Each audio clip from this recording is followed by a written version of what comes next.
Deconstructing the Bible is what I'm going to be doing, and in my deconstruction, you may disagree with me. The Bible is composed of several books, some of which do not have origin in Israel. The first of which is Genesis. Genesis itself is an origin related to Israel, but is deconstructed from the Sumerian language. You'll find other religions in the Bible that the biblical doctrine adopts constantly. Later on, you'll find Buddhism in the New Testament, actually. But to deconstruct the Bible, we have to start with the beginning of the Bible. And in these myths, the deconstruction is sort of like alchemy. The alchemy will help reveal some kind of ancient bottom baseline that humans have. This human condition that we often call it.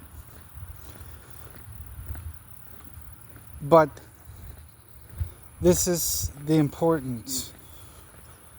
So there's a lot about faith. The only thing that faith has done is spread the books and the history of mankind. Faith alone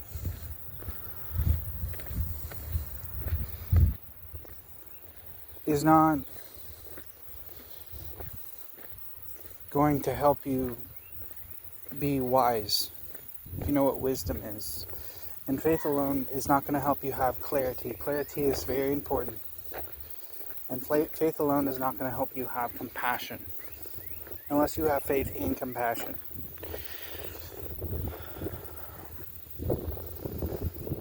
The compassion part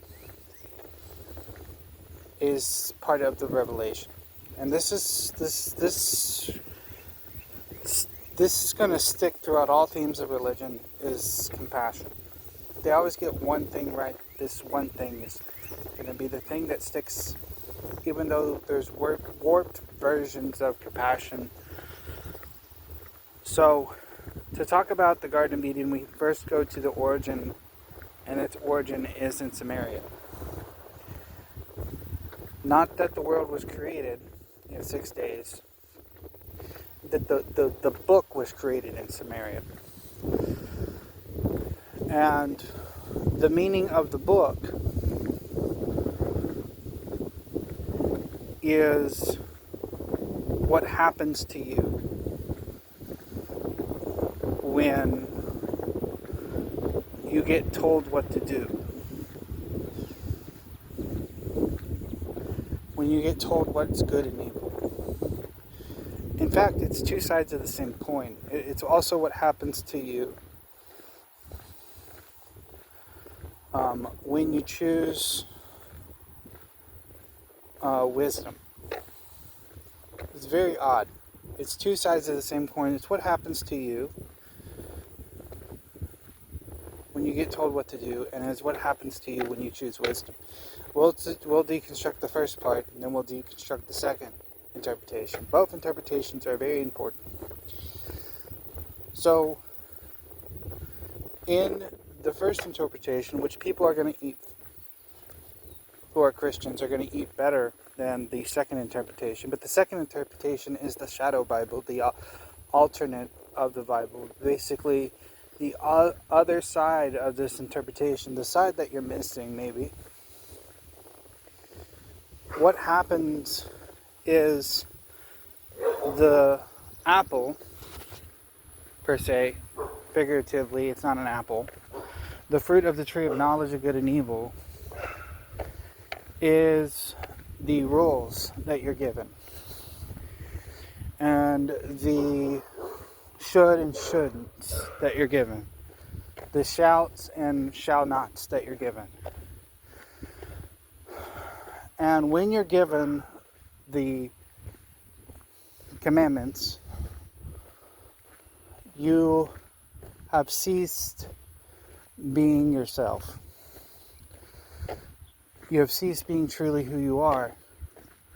And you have ceased being the being of compassion you are. So when you're given something and you're taking it with the guilt, you're taking it with the sin, you're taking it with sin colloquially. Some people might not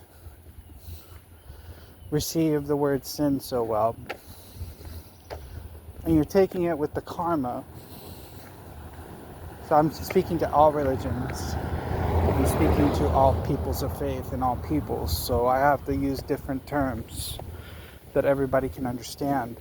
Because that's the purpose of wisdom, is to speak and be heard in all forms of belief, not just language. When you give wisdom, you want to be heard across all forms, but you can't be received across all forms. So I could go all day giving every example and every form: sin, karma, nasty behavior, good behavior. Anyways, when you're told what to do and why to do it and how to do it, or not even why to do it, but you're told what to do, you're leaving your true self, and then you're given a construct. That construct is called the ego. And so when you bite of the apple, you're taking a bite into the ego, a construct of nature, and being told what to do, why to do it, how to do it. In fact, in addition to the ego is the snake saying to the woman, "You will not surely die." This is also like relative, really important, because this also leads to Buddhism too, in another way. The snake says to the woman, "You will not surely die. You will become like God." Or gods, depending on how you take the interpretation of Elohim.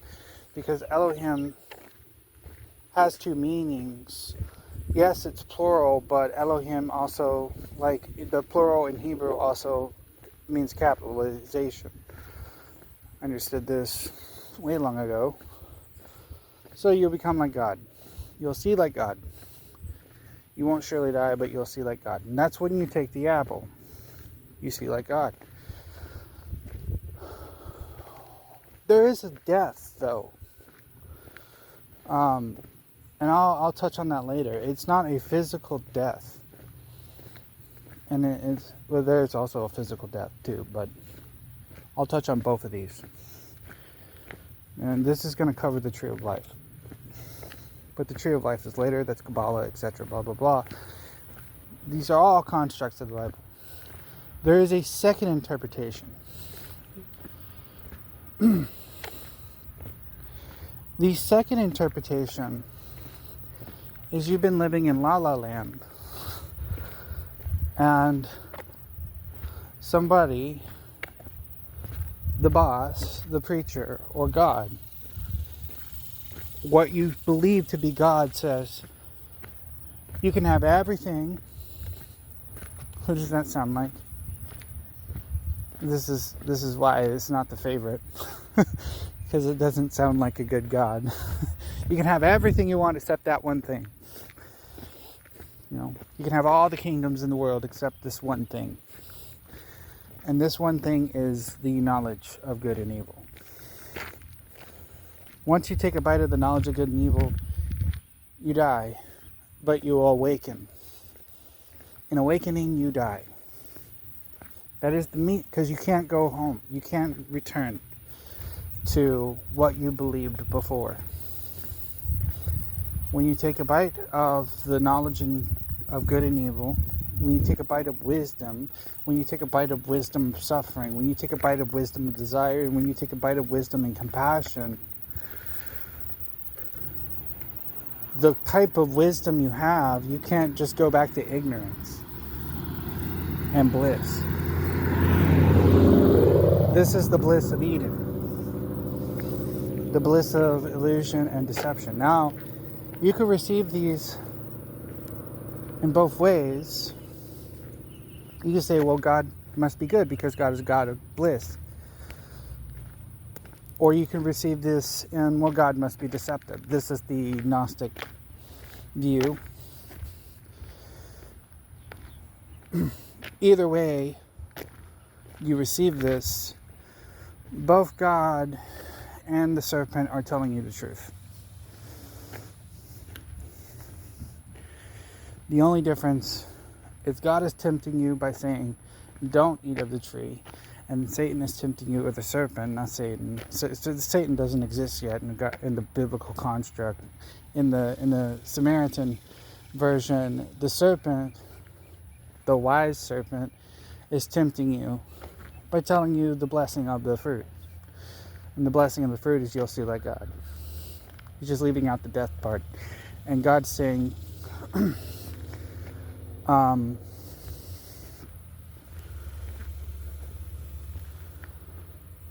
not to eat of the fruit, because when you eat of the fruit, you'll surely die.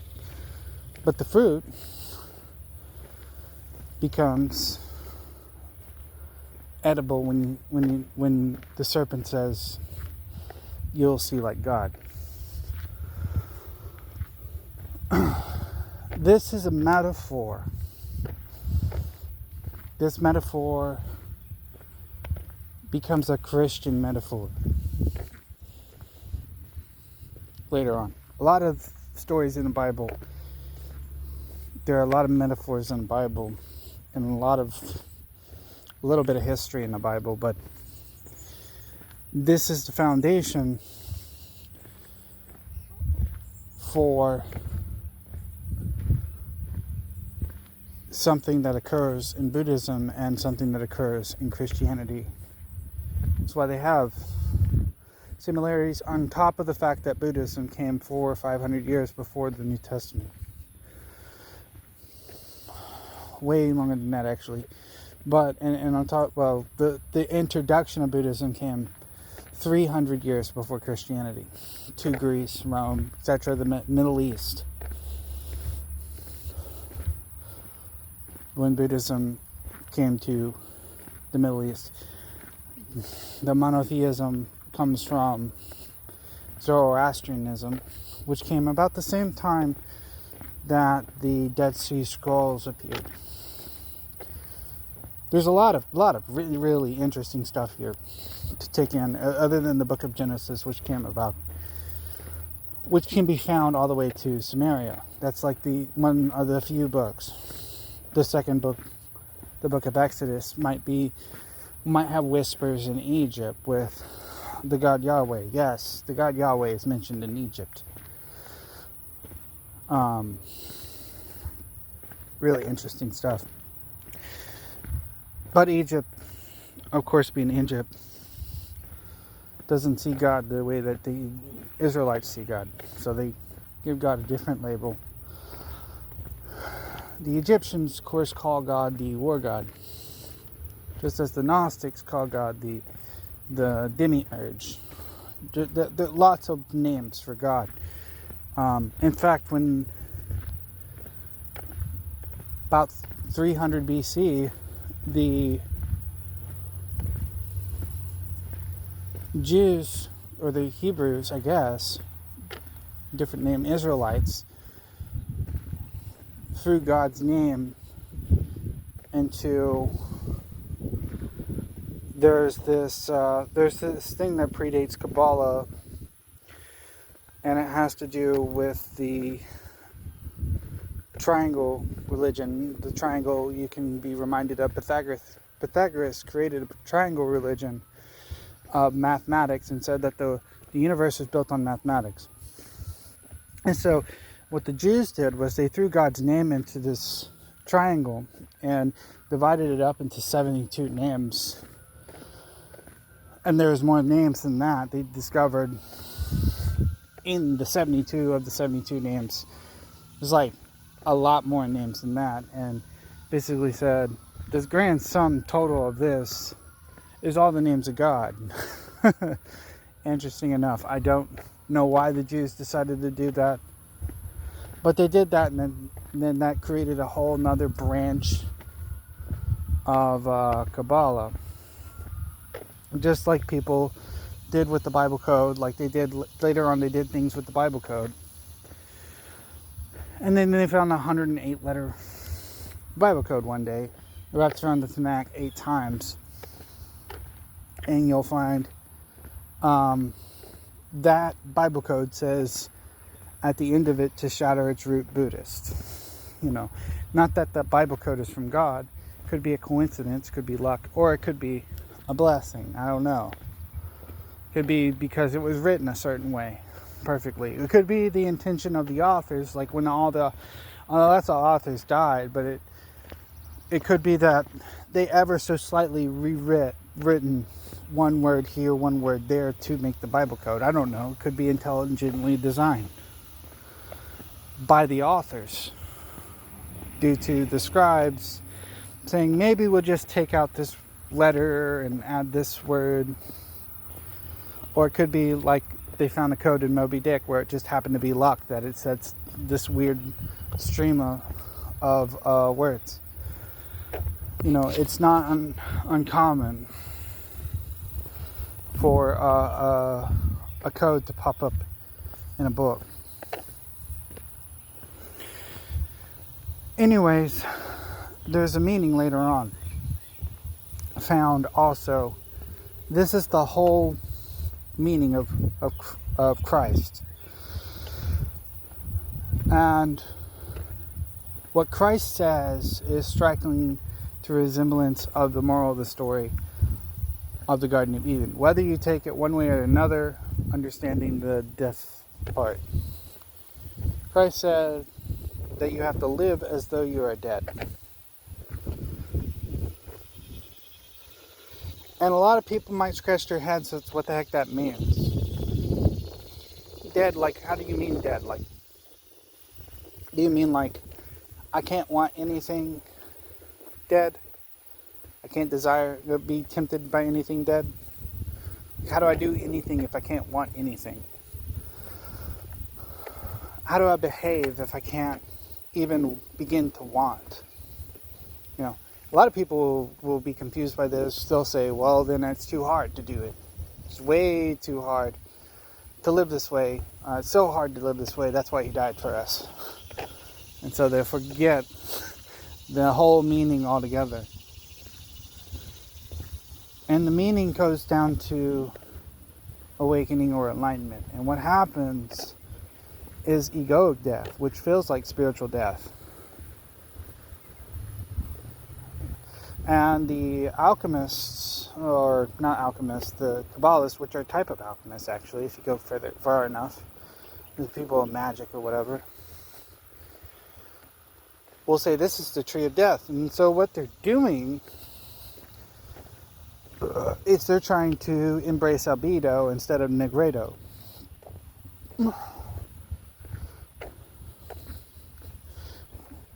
But they're not tackling the grand sum issue.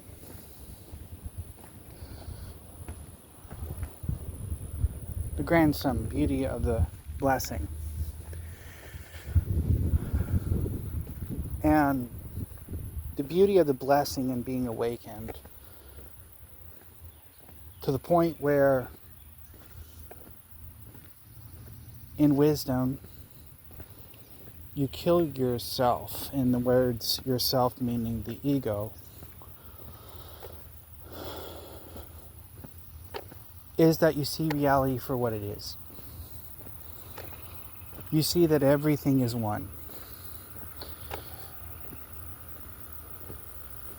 You see that, metaphorically speaking, everybody is a child of God, so to speak. God, the definition now has a definition. It is the self of everything. In Buddhism, we would even discard this self. We'd say there was a place beyond this self. And there is. Which would be heresy to Christianity, but but it can be practiced either way, because there's another Buddhism that would incorporate this self. Everybody is one. This has been said many times in different ways, including in the Christian way. And the Christian way is everybody is children of God through Christ. The thing about the Christian way is nobody knows how to reach enlightenment. They just know that it's attainable, and it was attained through Christ, which is separate from the Buddhist way. They just know the symbology of enlightenment, which is emptiness, pure love, and compassion. Emptiness, not emptiness and being dark, not emptiness and being evil, but emptiness and being everything. And so you can be everything, pure love and compassion, and have the wisdom.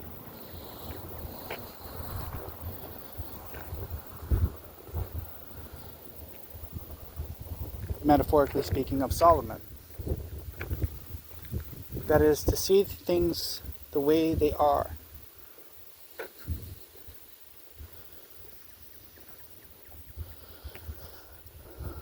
And so, this is what science embodies without the compassion. This is what philosophy embodies without the compassion.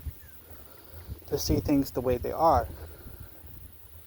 The metaphors of religion are deeper than the religions. When you go to church and you worship and you feel blissful, you don't realize that you're under the deception of the church.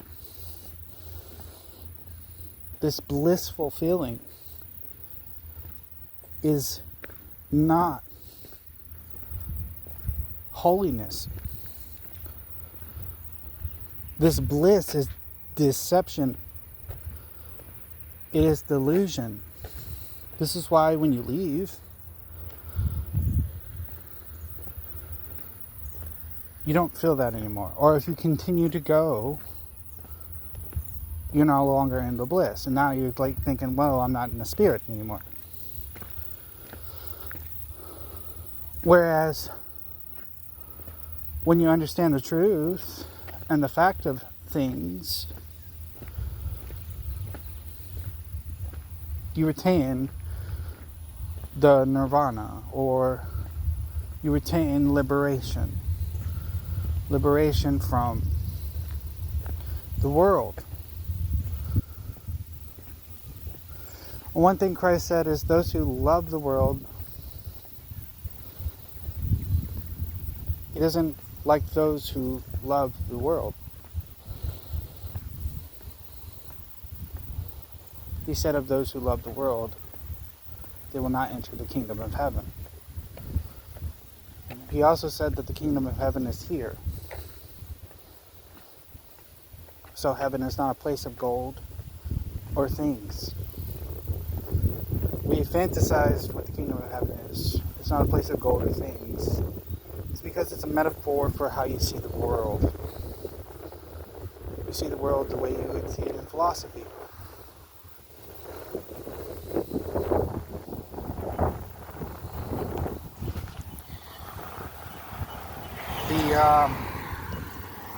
This carrot and the stick method is something created by the church. Where you chase a kingdom of gold that is not what you need. A kingdom of gold is not what you're looking for. You know, everything in the world is connected by relations. All stuff in the universe is connected by relationships. The way that we figure things out is connected by relationships. And so the correct way to view heaven is relationships. If you're going to view the metaphor. If you're going to view it in a real way, it's relationships. Relationships in the here and now. And relationships in the here and now is forever. In the present.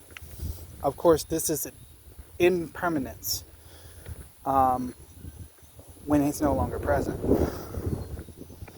This is why when you chase after wants and dreams and fantasies, you become sad, disappointed, or you suffer.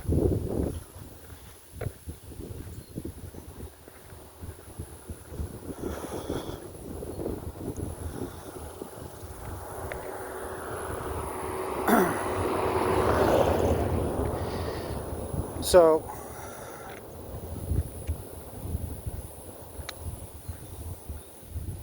what alchemists would say is the great masters, or the grand masters, or the ascended masters lie, and this is dreaming. They would say this about Buddha and Christ. They're the great masters. Is what one can experience easily. It's been described over and over and over and over and over and over. It's letting go of the self.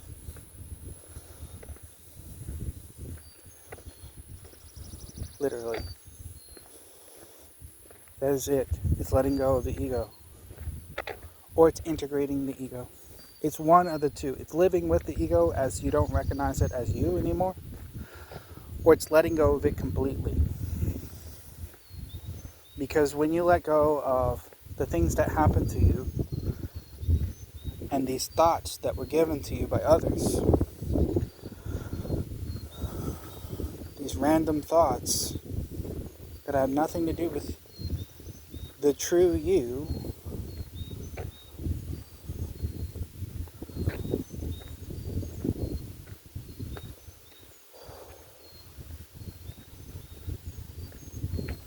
you become wisdom. You become clarity. You become emptiness. You're liberated from the treasures of the world and the treasures that people made up what heaven is supposed to be. You become like a child that doesn't mind to wait.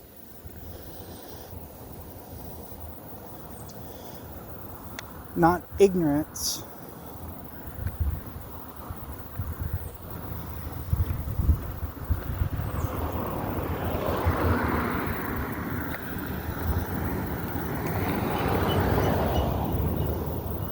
the metaphor of they become like little children is about talking about they don't have a care in the world. They don't have attachments in the world.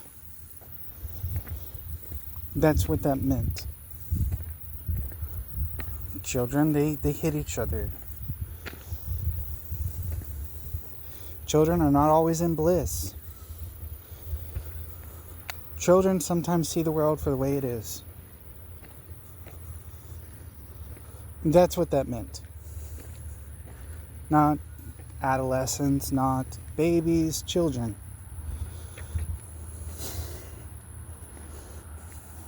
Well, when they're going to ask their mom for something, or their dad for wisdom, the dad who has no wisdom, they go to ask their dad for wisdom because they assume that dad would know. And their dad doesn't know, so he makes up something. Then they find out they were lied to, and then they think, oh, what a great discompassion. He didn't answer my question at all. And so true adulthood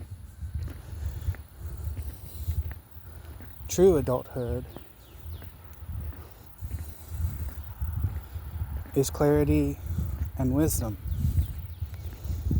and understanding that it is not a discompassion. Most actions of desire are not a discompassion. On the surface of all these desires lays a deep compassion that everybody has within them.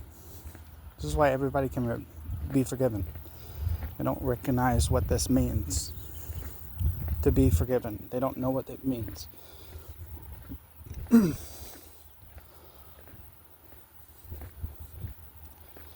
If you were going to look at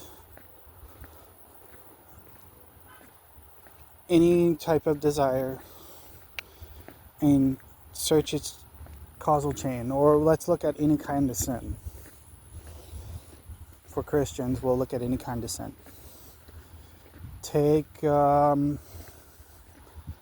Let's take lust. Okay?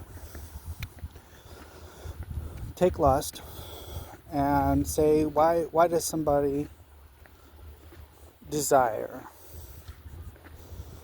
after someone else? And let's look at this rationally, not with just belief, like rationally.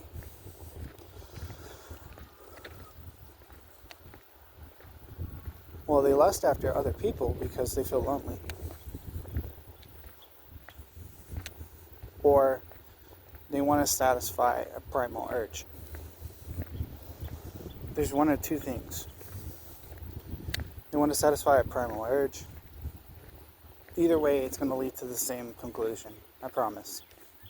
There's only a couple types of sins that lead to a different conclusion, and this different conclusion is compared to the same conclusion. Sorry for the dogs, I can't control the world. When someone lusts after somebody, for example,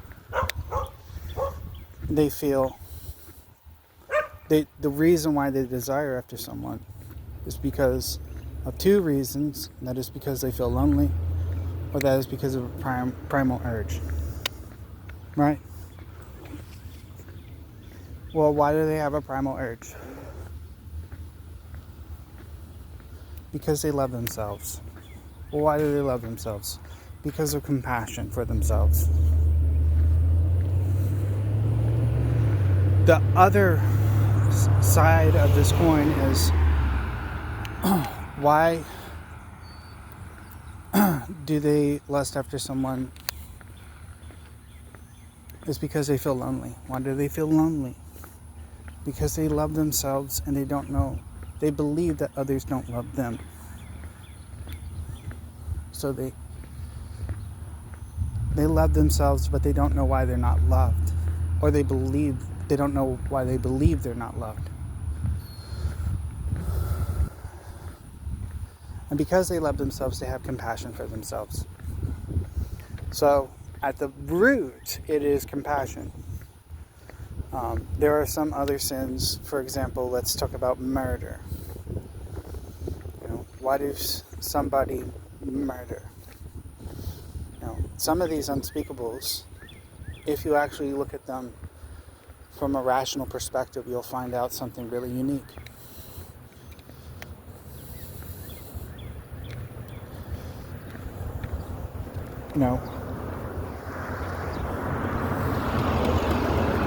Why do people murder?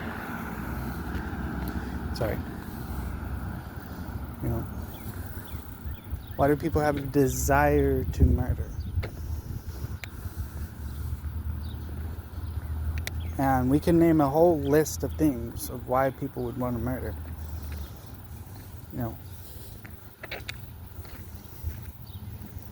Well, somebody at the very end of this list you might find in the causal chain because Um, they don't know how to feel.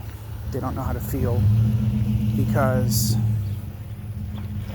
they no longer love themselves. They no longer love themselves because they have rejected being compassionate for themselves. And because they rejected compassion for themselves, they rejected compassion for others.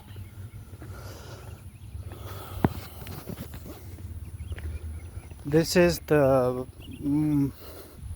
metaphor for the Holy Spirit. Compassion is the deep meaning here. The Holy Spirit is just compassion. And all other forms of desire are warps of compassion. And when you warp compassion past noble desires, you get what Christians call sin. And when you warp compassion to a point where it's not satisfying compassion, but it is going against the grain of compassion, that is what is called sin. You can forgive yourself, or you can be forgiven, because at the very end of the road, it was because of compassion or lack of compassion towards you. At the very bottom of your soul, it is because of compassion.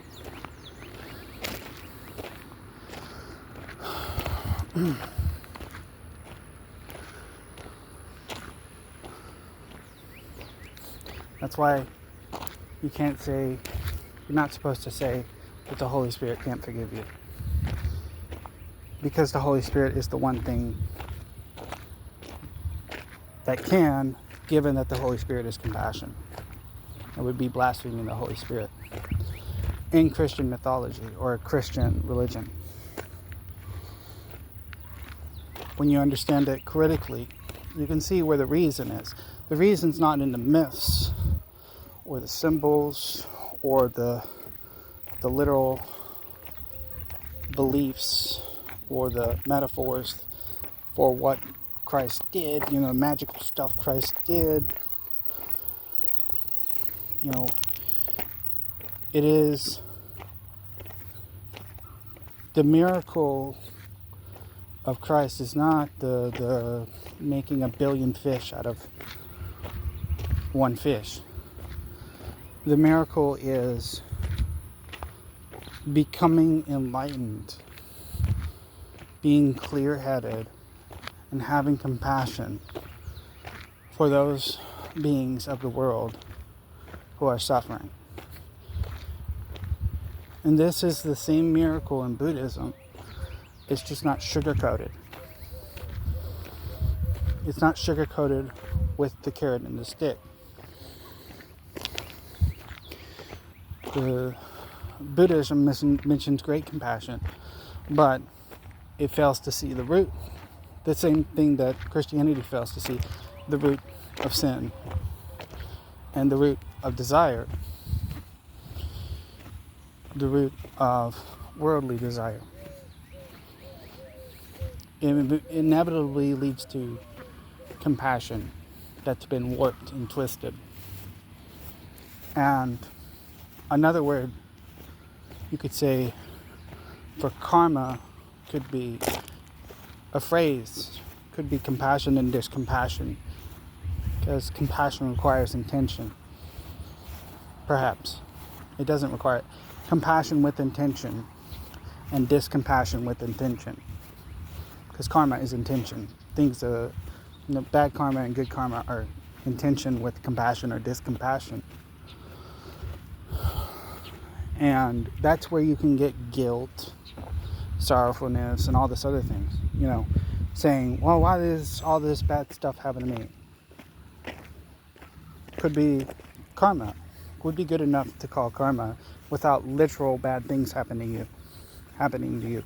Just your view of how it happens to you. Your perspective of how it happens to you. People use the word worldview. I'm just going to say it now. Including college. Like I just got out of college. Left college. And they use the word worldview. And philosophers all over are like, what is a worldview? except for the ones who utilize the word worldview. It's just perspective. It's right view. It's perspective, it's right view, it's worldview. It's the same things. Just worldview pertains to your belief about the world. So what's your belief perspective? What's your belief and your perspective because of your belief? That's all a worldview is. Right view is just how you should view the world, the perspective you should have on the world. The world as it is. We could talk about what made the world, how the world came to be, etc. The world as it is. And this is key to awakening if you're going to remain a Christian. Because other than this, there is little defense unless you go to Gnosticism, and then there's lots of things against Christianity. So there's a sour taste if you switch to Gnosticism. But if you view it with the meaning of what it means to have clarity, conscientiousness, compassion, without it being a leap, then it is no issue. Salvation is viewing the world as it is. You're supposed to find salvation before you die physically, because you're gonna die. Either way, your ego's gonna die. You're not bringing that with you. That's not coming. The way you view the world is not coming with you. The way you view the way you believe yourself to be is not coming with you. That's not coming with you. I'm sorry. Other things are coming with you, but that's not coming with you. The things that come with you are the things that are already a part of the universe. The things that are already a part of emptiness, the things that are already part of the afterlife. The things that are temporary are always going to be temporary. The things that are coming with you are beyond what you can call you.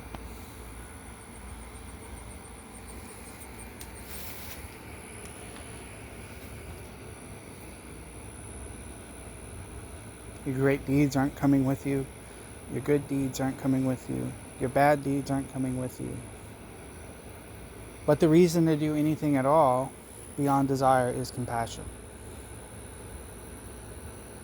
One might find, how does anybody do anything without a want to, which is the ultimate of desire?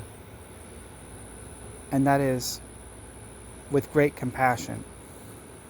You can do something without wanting to do it. With great compassion. You do it because of compassion. You do it because of the enjoyment of effort. And contrary, paradoxically, you don't even do it for the because.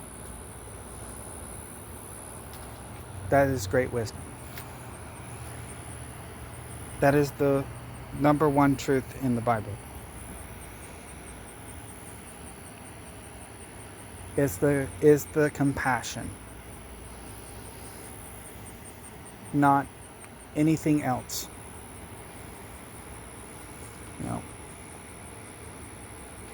Otherwise,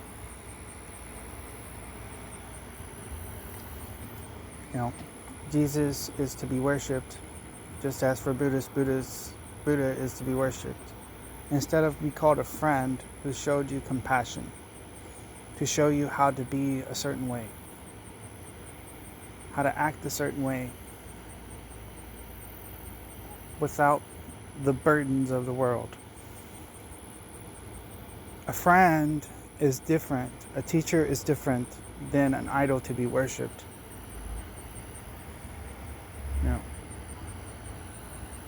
If you worship anything, it is reality itself. This is what it means for God. The identity of reality. That's the definition of God. The identity of reality. The other side of Buddhism, the other side of the coin. Of course, the realization, the ultimate realization, the ultimate enlightenment is there is no identities. There is just awareness and experience. Which is something you can come to with just a exercise. If you say that awareness, the ego, hold on. The body is the ego of awareness. The mind is the ego of awareness. The awareness, though, is the ego of the higher self. Not that the higher self might or might not exist. Eventually, you're going to get to it.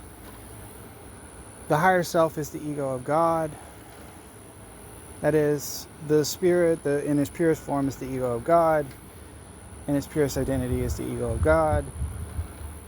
And God is the ego of no identity, emptiness, everything. The source that they would say in Gnostic beliefs, Gnostic circles, or alchemist circles. Or you can shortcut this by saying there is no self, which is what Buddha did. Because there isn't.